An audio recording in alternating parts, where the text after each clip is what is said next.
Hi friends, ఓం సాయిరామ్. శ్రీమాత్రే నమః. ఓం నమః శివాయ. ఓం శ్రీ సాయిరామ్. రేపే రెండవ మాఘ ఆదివారం. పరమ పవిత్రమైన రోజు, సూర్యుడికి ఎంతో ఇష్టమైన రోజు. మాఘ ఆదివారంలో సూర్య భగవానుడికి ప్రత్యేక పూజలు చేస్తారు. అయితే పరమ పవిత్రమైన ఈ మాఘ ఆదివారం రోజున గుర్తుపెట్టుకొని ఈ ఆకుడు తింటే చాలు కష్టాలు, బాధలు, దరిద్రాలు పోతాయి, ఆయుష్ పెరుగుతుంది, కోట్లు వచ్చి పడతాయి, సకల శుభాలు కలుగుతాయి, గంటలో మీ శరీరంలోని చెడంతా కూడా పోతుంది. మాఘ ఆదివారం రోజు తప్పకుండా మర్చిపోకుండా ఈ ఆకు తింటే మనిషి దేహం వజ్రంలాగా మారుతుంది, మంచి ఆరోగ్యాన్ని చేకూరుతుంది, ఆయుష్ పెరుగుతుంది, అపర కోటీశ్వరులుగా మారిపోతారు. మాఘ ఆదివారం రోజు తప్పక ఈ ఆకును తినాలి. అలా తింటే అష్టైశ్వర్యాలు సిద్ధిస్తాయి, జాతక దోషాలు పోతాయి, మీ జీవితం అద్భుతంగా మారిపోతుంది, అనారోగ్య సమస్యలన్నిటివి రావు. ఆల్రెడీ అనారోగ్య సమస్యలున్నా తొలగిపోతాయి కనుక ఈ మాఘ ఆదివారం రోజు తప్పనిసరిగా ఈ ఆకును తినండి. మరి ఇంతకీ మాఘ ఆదివారం రోజు ఏ ఆకును తినాలి అనే విషయాన్ని ఇప్పుడు ఈ వీడియోలో వివరంగా తెలుసుకుందాం. ఫ్రెండ్స్, ఈ వీడియోని ఎక్కడ కూడా స్కిప్ చేయకుండా చివరి వరకు చూడండి. అలాగే మా వీడియోస్ నచ్చితే ఒక లైక్ చేయండి, సబ్స్క్రైబ్ చేసుకోవడం మర్చిపోవద్దు. మాఘ ఆదివారం రోజు పిల్లలు, పెద్దలు, పడుచు వాళ్ళు, ముసలి వాళ్ళు అందరు కూడా చేయాల్సిన పని ఒకటి ఉంది. అదేమిటి అంటే మాఘ ఆదివారం రోజు ఉదయం 7 నుండి 8 గంటల మధ్యలో లేదా సూర్యోదయం అయ్యే సమయంలో ఒక 15 నిమిషాల పాటు ఎండలో కూర్చోండి. సూర్యకిరణాలు పడే చోట కూర్చోండి. ఎందుకంటే ఈరోజు సూర్యకిరణాలలో అమృతతత్వం ఉంటుంది. ఈరోజు కాసేపు ఎండలో ఉంటే శరీరానికి కావలసినంత విటమిన్ డి వస్తుంది, మీ ఎముకలు దృఢంగా బలంగా మారుతాయి. కనుక అందరూ మాఘ ఆదివారం రోజు ఇప్పుడు మనం చెప్పుకున్నట్టుగా కాసేపు ఉదయాన్నే సూర్యకిరణాలు పడే చోట కూర్చోండి. సూర్యానుగ్రహంతో ఆరోగ్యంగా ఉండండి. మాఘ ఆదివారం అనేది ఎంతో పుణ్యవంతమైన రోజు. ఇంత పుణ్యాన్ని ఇచ్చే ఈ రోజు చేసే స్నానాలు, దానాలు, జపాలు, దైవారాధనలు అనంతమైన ఫలితాలను ఇస్తాయి. ఈరోజు ప్రాతకాలంలోనే మీరు నిద్ర లేచి ముందుగా దగ్గరలో ఉన్న నదుల్లో కానీ, చెరువుల్లో కానీ, కాలువల్లో, బావుల వద్ద కానీ స్నానం చేయాలి. ఇలా స్నానం చేయటం కుదరని వారు ఇంటి వద్ద అయినా సరే స్నానం చేసుకోవచ్చు.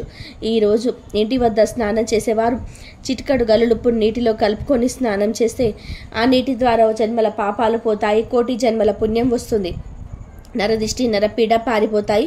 మాఘ ఆదివారం రోజు శివ ఆరాధన చేయటం ఎంతో మంచిది. ఈరోజు ఓం నమ శివాయ అనే పంచాక్షరి మంత్రాన్ని, ఓం నమ శివాయ అనే అష్టాక్షరి మంత్రాన్ని జపించటం, ఆదిత్య హృదయం చదవడం, వినటం లేదా చదవడం చేస్తే చాలా మంచిది. ఈరోజు సాయంత్రం మీ ఇంట్లో శివపార్వతి ఫోటో ముందు గ్లాసెడు నీళ్ళు ఉంచి దానిలో కొద్దిగా కుంకుమ పువ్వు వేయాలి. ఆ తర్వాత ప్రమిదలో 3 ఒత్తులు విడివిడిగా వేసి నువ్వుల నూనె పోసి దీపారాధన చేసి పూజించుకోవాలి. ఆ తర్వాత కుంకుమ పువ్వు కలిపిన నీటిని దాటితే మనిషిలో కోరిక నెరవేరుతుంది. ఈరోజు కుంకుమ పువ్వు కలిపిన నీటిని తాగటం వలన శరీరానికి కొత్త ఉత్తేజం వస్తుంది, మనో సంబంధమైన బాధలన్నీ కూడా తొలగిపోతాయి. కనుక ఆదివారం రోజు మీరు ఏ సమయంలో నీరు తాగినా ఆ నీటిలో కొద్దిగా కుంకుమ పువ్వు వేసుకొని త్రాగండి, మీకు సూర్యశక్తి లభిస్తుంది. ఇక ఈరోజు తలకు నూనె అంటుకోకూడదు. ఈరోజు నీళ్ళు, వస్త్రాలు ధరించకుండాలి. ఉల్లి, వెల్లుల్లి, మాంసాహారాలు, ముల్లంగి కూరలు వంటి ఆహారాలు తీసుకోకూడదు. మధ్యాహ్నం మాత్రమే భోజనం చేసి రాత్రి పలహారం తినాలి. బ్రహ్మచర్య వ్రతాన్ని పాటించాలి. పాశ్చాత్య సంస్కృతి వలన చాలామంది ఆదివారం నాడు మాంసం తింటూ ఉన్నారు. కానీ మాఘ ఆదివారం నాడు అలా చేయవద్దు, అది మహాపాపం. ఆదివారాన్ని ఎంతో పవిత్రంగా భావించి మద్యం, మాంసం జోలికి పోకుండా ప్రత్యక్ష దైవమైన సూర్య భగవానుని ఈరోజు ఆరాధించుకోవాలి. ఇదే మన సంస్కృతి. కనుక ఈ మాఘ ఆదివారం లోపల పొరపాటున కూడా మాంసం తినకూడదు. ఉదయం లేచి స్నానం చేసి సూర్యుని ఆరాధించండి. ఆదిత్య హృదయం పాటించండి. ఆదిత్య హృదయం పారాయణ చేయండి. ఆ సూర్య భగవానుడే సకల ఐశ్వర్యాలు కలగజేస్తాడు. కాబట్టి మాఘ ఆదివారం చిన్న చిన్న పనులు చేసి శుభ ఫలితాలను పొందండి. ఇక మాఘ ఆదివారం రోజు బెల్లాన్ని దానం చేస్తే పార్వతీదేవులు సంతోషిస్తుంది. ఉప్పును దానంగా ఇవ్వటం వలన సాక్షాత్తు ఆ శివుడు ఆనందిస్తాడు. కానీ ఈ దానాలన్నీ కొంతమంది బ్రాహ్మణులు మాత్రమే స్వీకరిస్తారు. కనుక ఈ దానాలు స్వీకరించే వారిని తెలుసుకొని ఆ మాఘ ఆదివారం రోజు వీటిని దానంగా ఇస్తే అష్ట దరిద్రాలు పోతాయి, అష్టైశ్వర్యాలు కలుగుతాయి. మాఘ ఆదివారం రోజు నువ్వులను గోవులకు తినిపిస్తే సమస్యలన్నీ తొలగిపోతాయి, ఐశ్వర్యం సిద్ధిస్తుంది. కాబట్టి మీరు కూడా మాఘ ఆదివారం రోజు ఈ పనులు చేసి శుభ ఫలితాలను పొందండి. ఇక ఎంతో పవిత్రమైన మాఘ ఆదివారం ఒక ప్రత్యేకమైన ఆకును తింటే చాలు సకల ఐశ్వర్యాలు సిద్ధిస్తాయని శాస్త్రాలు చెప్తున్నాయి. మరి ఆ ఆకు ఏమిటి అంటే తులసి ఆకు. అవును, మాఘ ఆదివారం రోజు తులసి ఆకు తింటే ఒంట్లోని రోగాలన్నీ కూడా పోతాయి, ఎలాంటి రోగాలు రాకుండా ఉంటాయి. సూర్య భగవానుడి అనుగ్రహం కలుగుతుంది, ఆయుష్ పెరుగుతుంది, అష్టైశ్వర్యాలు సిద్ధిస్తాయి. తులసి ఆకులు తినాలని మీరు పూజలు చేసే చెట్టు నుండి ఆకులు కొయ్యవద్దు. పూజలు చెయ్యని చెట్టు నుండి తులసి ఆకులు కోసుకొచ్చుకోండి. ఈ తులసి ఆకులను మాఘ ఆదివారం రోజు తింటే చాలు మీ జీవితం అద్భుతంగా మారుతుంది. కష్టాలు, దరిద్రాలు, బాధలు పోతాయి, అష్టైశ్వర్యాలు సిద్ధిస్తాయి. మరి ఈ తులసి ఆకును ఎలా తినాలి అంటే మాఘ ఆదివారం రోజు మీ ఇంట్లో ఎంతమంది ఉంటే అన్ని తులసి ఆకులు తెచ్చుకొని శుభ్రంగా కడిగి తర్వాత పూజ గదిలో దేవుడి ఫోటో ముందు పెట్టండి. నమస్కారం చేసుకోండి, దీపారాధన చేసుకోండి. ఒక 5 నిమిషాల తర్వాత ఈ తులసి ఆకులు తీసి ఇంట్లోనే వారందరూ కూడా ఒక్కొక్కరు ఒక్కొక్క ఆకును తినండి. తులసి ఆకు ఒకటి తినండి చాలు. తులసి ఆకు మనం తినే విధానంగానే ఉంటాయి గనక ఒట్టి తులసి ఆకులను తినేయండి. లేదు మేము అలా తినలేము అనుకునేవారు ఈ ఆకు మీద చిటికెడు పంచదారను కానీ బెల్లాన్ని కానీ తేనెను కానీ వేసుకొని తినండి. ఇలా మాఘ ఆదివారం రోజు తులసి ఆకును తింటే చాలు శరీరానికి మంచి ఆరోగ్యం లభిస్తుంది. మీ శరీరంలోని దోషాలు పోతాయి, ఆయుష్ వృద్ధి కలుగుతుంది, కష్టాలు, బాధలు, దోషాలు పోతాయి, మీ జీవితం అద్భుతంగా మారుతుంది, అష్టైశ్వర్యాలు సిద్ధిస్తాయి, కోట్లు సంపాదించే స్టేజ్కి వెళ్తారు. కనుక మాఘ ఆదివారం రోజు ప్రతి ఒక్కరు కూడా ఈ ఆకును తిని శుభాలను పొందండి.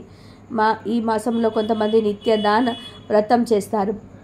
నిత్యదాన వ్రతం అంటే నిత్యం అన్నదానం చేసే వ్రతం అన్నమాట. అంటే మాఘ మాసంలో నిత్యం సూర్యుడిని పూజించి పిడికడి బియ్యం ఒక పాత్రలో పోసి భద్రపరచుకోవాలి. ఈ నెల అయ్యాక ఆ బియ్యాన్ని పేదలకు పంచాలి. దీనినే నిత్యదాన వ్రతం అంటారు. మాఘ మాసంలో ఎవరైతే ఈ దాన చేస్తారో వారి ఇంట్లో ఎటువంటి సమస్యలు ఉండవు. కాస్త డబ్బు ఎక్కువగా ఉన్నవారు ఈ మాఘమాసం అంతా కూడా అన్నదానాలు చేస్తూ ఉంటారు. డబ్బు లేని వారు రోజు ఒక గుప్పెడు బియ్యం తీసి పక్కన పెడుతూ ఉంటారు. వారు సంతానం అభివృద్ధిలోకి వస్తుందని వారి నమ్మకం. అల్లుకున్నది సాధిస్తారని వారి నమ్మకం. కుటుంబంలోని వారు దినదిన ప్రవర్తమానంగా ఎదుగుతారు.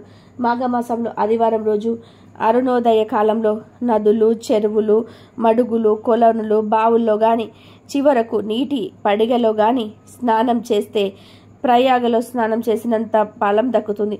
మాఘ ఆదివారం రోజు అరుణోదయ వేళల్లో దీపారాధన, తిలహోమము, తిలదానము, తిలభక్షణ చేస్తే ఎన్నో కోట్ల రేట్ల పుణ్యఫలం దక్కుతుంది. మాఘ ఆదివారం రోజు నది, చెరువు, బావి అందుబాటులో లేకపోతే ఇంట్లోనే స్నానం చేయవచ్చు. అలా స్నానం చేసే నీటిలో చిక్కుడు ఆకులను కానీ రేగి ఆకులను కానీ కొన్ని తెల్ల నువ్వులను కానీ వేసుకొని స్నానం చేయాలి.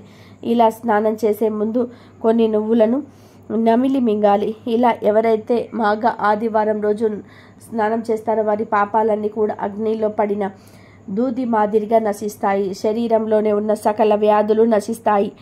జ్ఞాపక శక్తి పెరుగుతుంది, కోటి జన్మల పుణ్యం వస్తుంది. అలాగే మాఘ ఆదివారం రోజు పాలు, బెల్లము పొంగలి తయారు చేసి వేడివేడి పొంగలి చిక్కుడు ఆకుల్లో వేసి సూర్యుడికి నివేదన చేసి ఆ తర్వాత కుటుంబ సభ్యులంతా కూడా ఆ పొంగలిని తినాలి.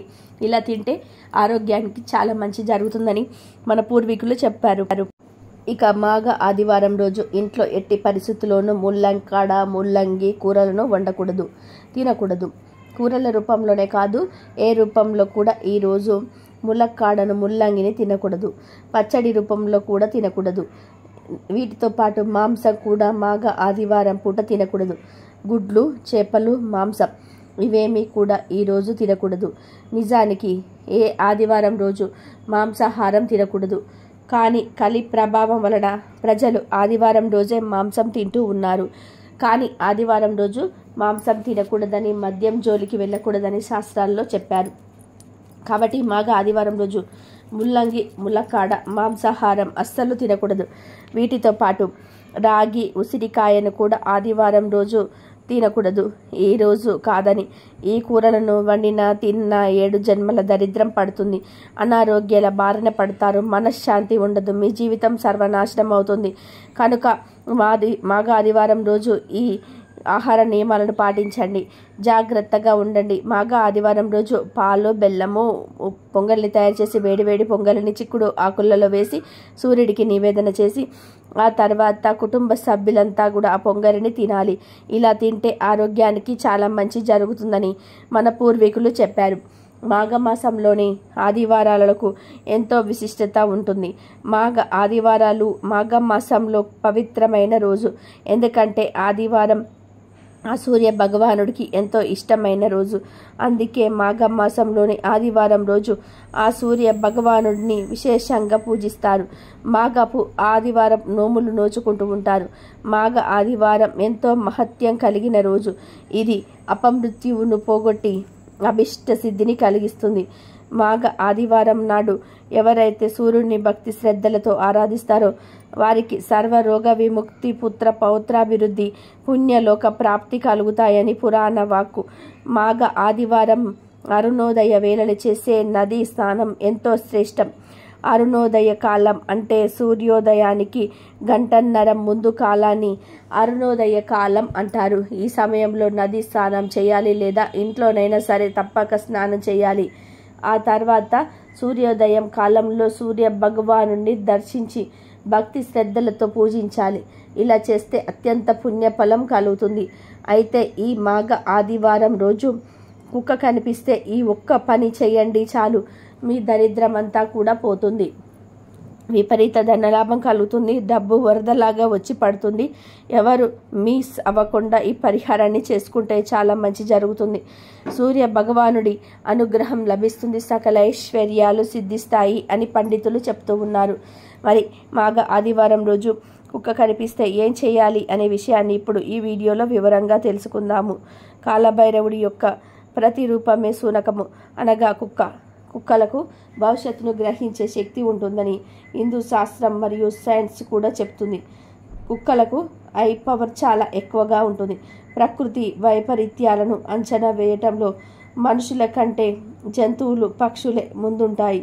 కుక్కకు ఏదైనా ఆహారం పెట్టినప్పుడు ఆ ఆహారం తిన్న కుక్క కాలితో కుడివైపు భాగాన్ని గోక్కుంటే త్వరలోనే మనకు శుభం జరుగుతుంది అని అర్థం. అలాగే ఎడమవైపు భాగాన్ని గోక్కుంటే త్వరలోనే అశుభం సంభవిస్తుందని అర్థం. అలాగే కలలో కుక్క కనిపిస్తే కొత్త వ్యక్తులు ప్రాణ స్నేహితుల్లాగా మారే అవకాశం ఉంది. అలాగే కుక్క కలలో కనిపించి అరిచినట్టు కళ్ళ వచ్చిన లేదా మురుగుతున్నట్టు వచ్చినా కూడా అతి త్వరలోనే మీకు ఉన్న మిత్రులు శత్రువులుగా మారిపోతారని సంకేతం. అలాగే ఆహారం నోట్లో పెట్టుకొని ఉన్న కుక్క మీకు ఎదురు వస్తే అనుకున్న పనుల్లోని విజయం సాధిస్తారని అర్థం.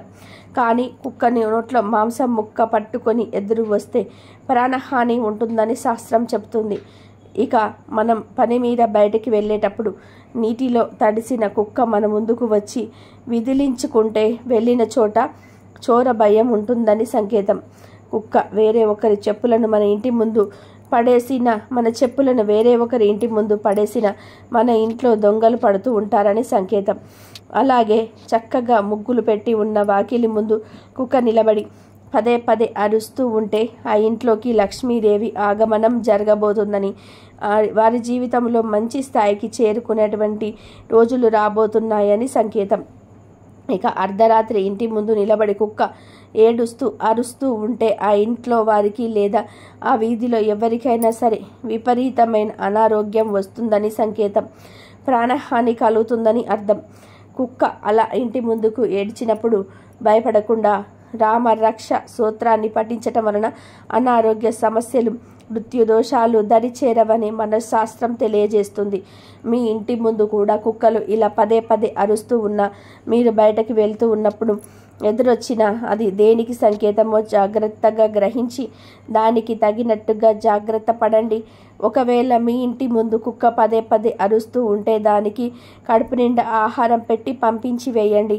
అప్పుడు అది ఇంటి ముందుకు రాదు, అప్పటికి అరవకుండా ఉంటుంది. అలాగే మీరు బయటకి వెళుతున్నప్పుడు బయట కుక్క మీకు నీటితో తడిచి ఎదురొచ్చినట్టయితే దాన్ని దాటుకొని వెళ్ళవద్దు. కాసేపు ఆగిన తర్వాత వెళ్ళండి, ఎందుకంటే చోర భయం ఉంటుంది కాబట్టి. ఈ విధంగా అనేక రకాలుగా కుక్కలు మనకు సంకేతాలు ఇస్తూ ఉంటాయి. ఆ సంకేతాలను మనం ఎప్పుడైతే గ్రహించి దానికి తగినట్టుగా మన జీవన విధానంలో మార్పులు తెచ్చుకుంటామో అప్పుడు సుఖ సంతోషాలతో కూడిన జీవితాన్ని గడపగలుగుతాము. ఇలా కుక్కల విషయంలో అనేక రకాల నమ్మకాలను ఉన్నాయి. ఈ రోజుల్లో చాలామంది ఇళ్లల్లోనే కుక్కలను పెంచుకుంటూ ఉన్నారు. వీధుల్లో కూడా వీధి కుక్కలు కనిపిస్తూ ఉన్నాయి. చాలాసార్లు కుక్కలు ఇంటి ముందుకు వచ్చి అరుస్తూ ఉంటాయి, లేదా ఇంటి చుట్టుపక్కల్లో పడుకుంటూ ఉంటాయి. ఇలా మనకు రోజు ఏదో ఒక విధానంగా కుక్కలు కనిపిస్తూనే ఉంటాయి. అయితే మాఘ ఆదివారం రోజు కుక్క కనిపిస్తే చాలా మంచిది. మాఘ ఆదివారం రోజు కుక్క కనిపిస్తే ఒక చిన్న పరిహారం చేసినట్లయితే ధనం వరదలాగా వస్తుందని పండితులు చెప్తున్నారు. అసలు ఏం చెయ్యాలి అంటే ఏమీ లేదు. మాఘ ఆదివారం రోజు ఉదయం 12 గంటల నుండి రాత్రి 12 లోపు ఎప్పుడైనా సరే కుక్క కనిపిస్తే ఆ కుక్కను చక్కగా దగ్గరకు పిలవండి.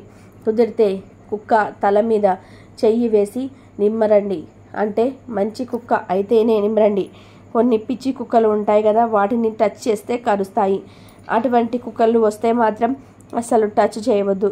అలా ముందు కుక్కను దగ్గరకు పిలవండి.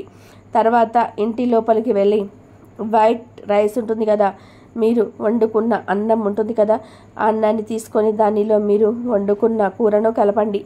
తర్వాత ఈ అన్నాన్ని 3 ముద్దలుగా చుట్టండి.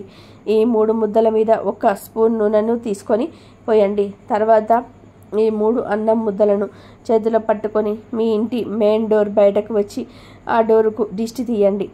7 సార్లు సవ్య దిశలో 7 సార్లు అపసవ్య దిశలో తిప్పి దిష్టి తీయండి. అలా దిష్టి తీసిన తర్వాత ఈ అన్నం ముద్దను తీసుకొని వెళ్ళి కుక్కలకు పెట్టేయండి. అంతే. కుక్క ఆ అన్నం తినే వరకు అక్కడ నిలబడి తర్వాత ఇంటి లోపలికి వచ్చేయండి. ఇలా ఈ చిన్న పరిహారం చేస్తే చాలు, మీకు ఉన్న కష్టాలు బాధలన్నీ కూడా పోతాయి. వద్దన్న ధనం వస్తుంది, దిష్టి దోషాలు పోతాయి. అసలు ఇదంతా చేయలేని వారు జస్ట్ అన్నంలో కూర కలిపేసి కొంచెం నూనె కలిపి కుక్కకు పెట్టినా చాలు. సూర్య భగవానుడి అనుగ్రహంతో సకల ఐశ్వర్యాలు సిద్ధిస్తాయి.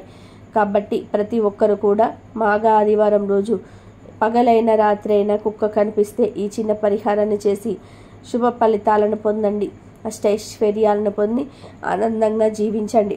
ఈ వీడియో నచ్చితే లైక్ చేయండి, షేర్ చేయండి, బట్ సబ్స్క్రైబ్ చేసుకోవడం మాత్రం అస్సలు మర్చిపోవద్దు.